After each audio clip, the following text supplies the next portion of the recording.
Sanctus, Sanctus, Sanctus Dominus Deus Sabaoth. Bapak, Ibu, dan saudara-saudariku yang terkasih dalam Tuhan kita Yesus Kristus, salam sejahtera untuk kita semua. Berkat Allah yang Maha Kuasa senantiasa menyertai kita. Hari Rabu tanggal 31 Juli tahun 2024 adalah peringatan wajib Santo Ignatius dari Loyola Imam. Ignacio Lopez de Loyola, atau yang kita kenal sebagai Santo Ignatius de Loyola, adalah pendiri dari Serikat Yesus. Ia dilahirkan di kastil keluarga bangsawan Loyola di wilayah Basque, Spanyol. Ketika masih kanak-kanak, ia dikirim untuk menjadi abdi di istana raja. Di sana ia tinggal sambil berangan-angan bahwa suatu hari nanti ia akan menjadi seorang kesatria yang hebat. Ignatius kemudian masuk militer dan menjadi seorang perwira.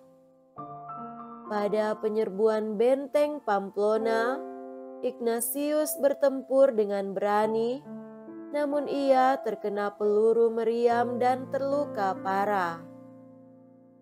Luka di tubuhnya membuat Ignatius terbaring tak berdaya selama berbulan-bulan di atas pembaringannya di benteng Loyola. Selama masa penyembuhannya, ia banyak membaca buku. Ia menyukai cerita-cerita tentang kepahlawanan, tetapi di sana hanya tersedia kisah hidup Yesus dan para kudus. Karena tidak ada pilihan lain, ia membaca juga buku-buku itu. Perlahan-lahan, buku-buku itu mulai menarik hatinya. Hidupnya mulai berubah. Ia berkata kepada dirinya sendiri, "Mereka adalah orang-orang yang sama seperti aku, jadi mengapa aku tidak bisa melakukan seperti apa yang telah mereka lakukan?" Semua kemuliaan dan kehormatan yang sebelumnya sangat ia dambakan tampak tak berarti lagi baginya. Ia mulai meneladani para kudus dalam doa, silih, dan perbuatan-perbuatan baik. Setelah sembuh, Ignatius mengunjungi sebuah biara di mana ia menanggalkan jubah militernya dan mempersembahkannya pada lukisan Sang Perawan Maria. Santo Ignatius wafat di Roma pada tanggal 31 Juli tahun 1556. Ia dinyatakan kudus pada tahun 1622 oleh Paus Gregorius ke-15.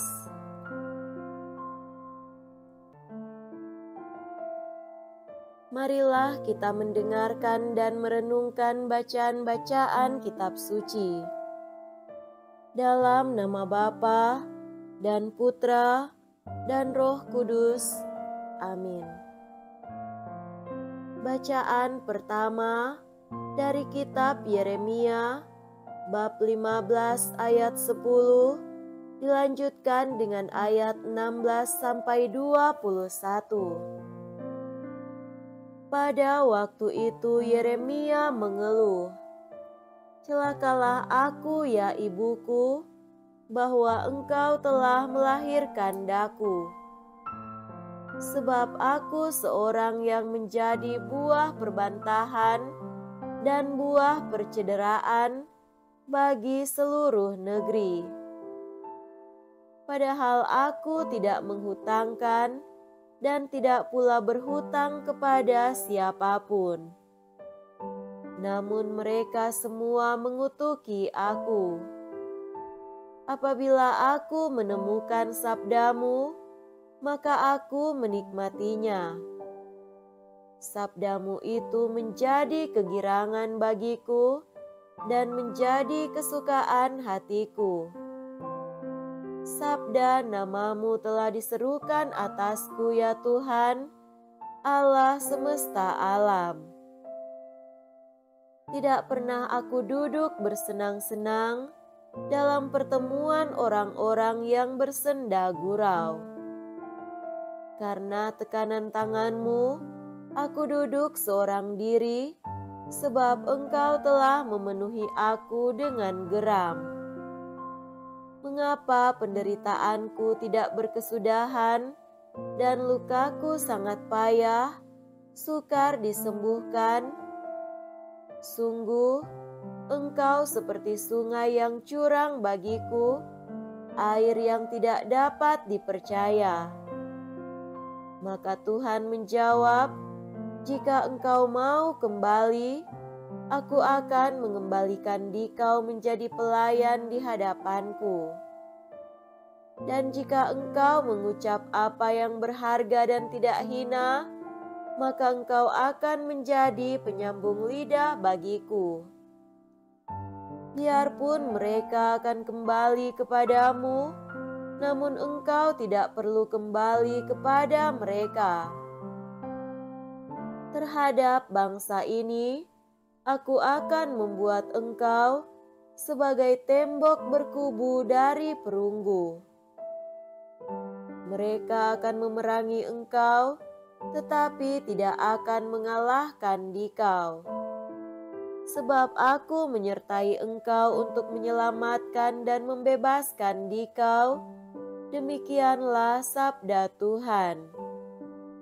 Aku akan melepaskan dikau dari tangan orang-orang jahat dan membebaskan dikau dari genggaman orang-orang lalim. Demikianlah sabda Tuhan. Syukur kepada Allah.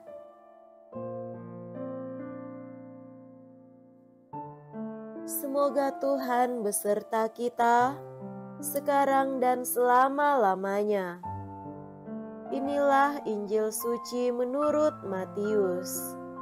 Dimuliakanlah Tuhan. Injil Matius bab 13 ayat 44 sampai 46. Sekali peristiwa Yesus mengajar orang banyak. Hal kerajaan surga itu seumpama harta yang terpendam di ladang, yang ditemukan orang, lalu dipendamnya lagi. Karena sukacitanya, pergilah ia menjual seluruh miliknya, lalu membeli ladang itu. Demikian pula hal kerajaan surga itu, seumpama seorang pedagang yang mencari mutiara yang indah.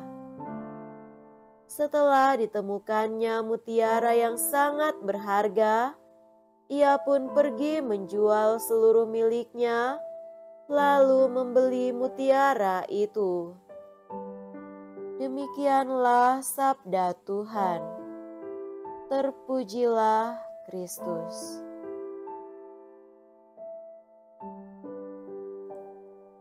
Saudara-saudariku yang terkasih dalam Tuhan kita Yesus Kristus, tema renungan kita pada hari ini adalah berharga dan indah.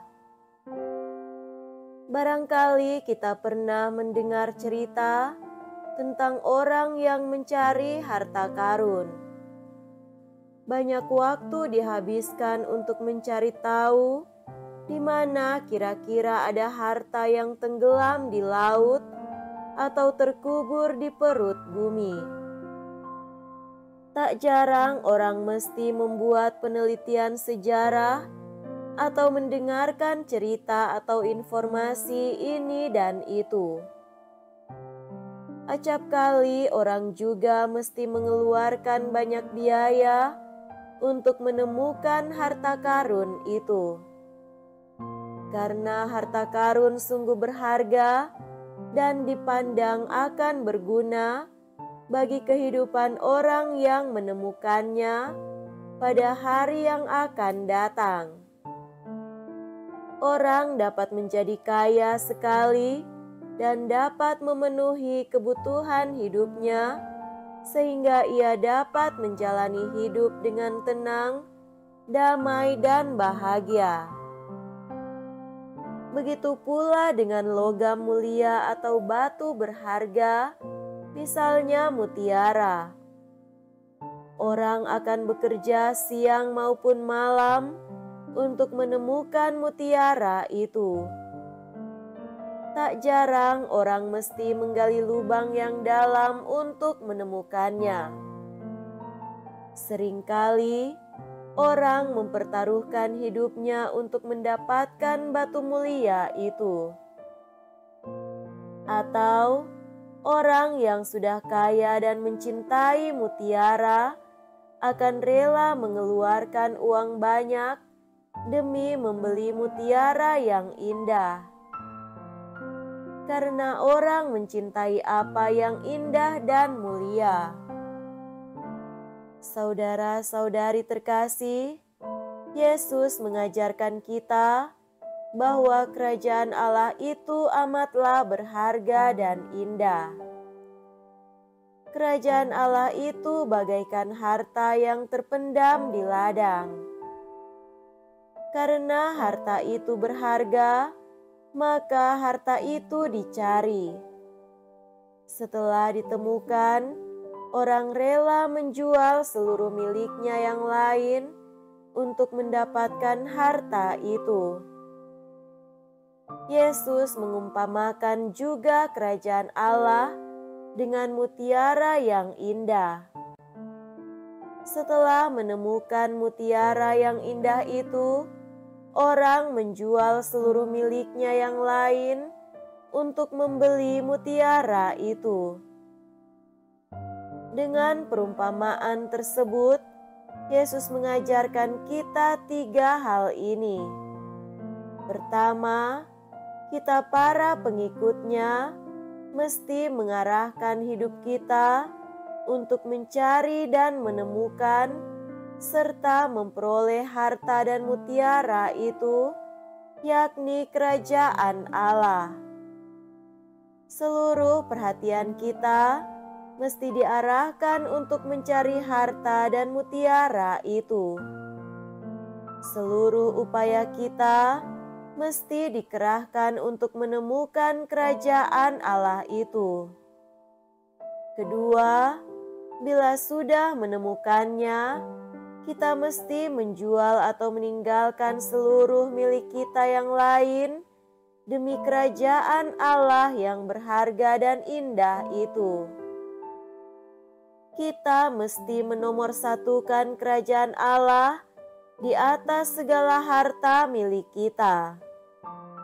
Ketiga, kita mesti menggunakan apa yang kita miliki seperti talenta, kepemilikan, dan hidup sebagai sarana untuk memperoleh kerajaan Allah yang berharga dan indah itu. Mengikuti 3 pengajaran Yesus ini akan juga menjadikan hidup kita saat ini berharga dan indah. Semoga demikian. Amin. Dalam nama Bapa dan Putra dan Roh Kudus. Amin.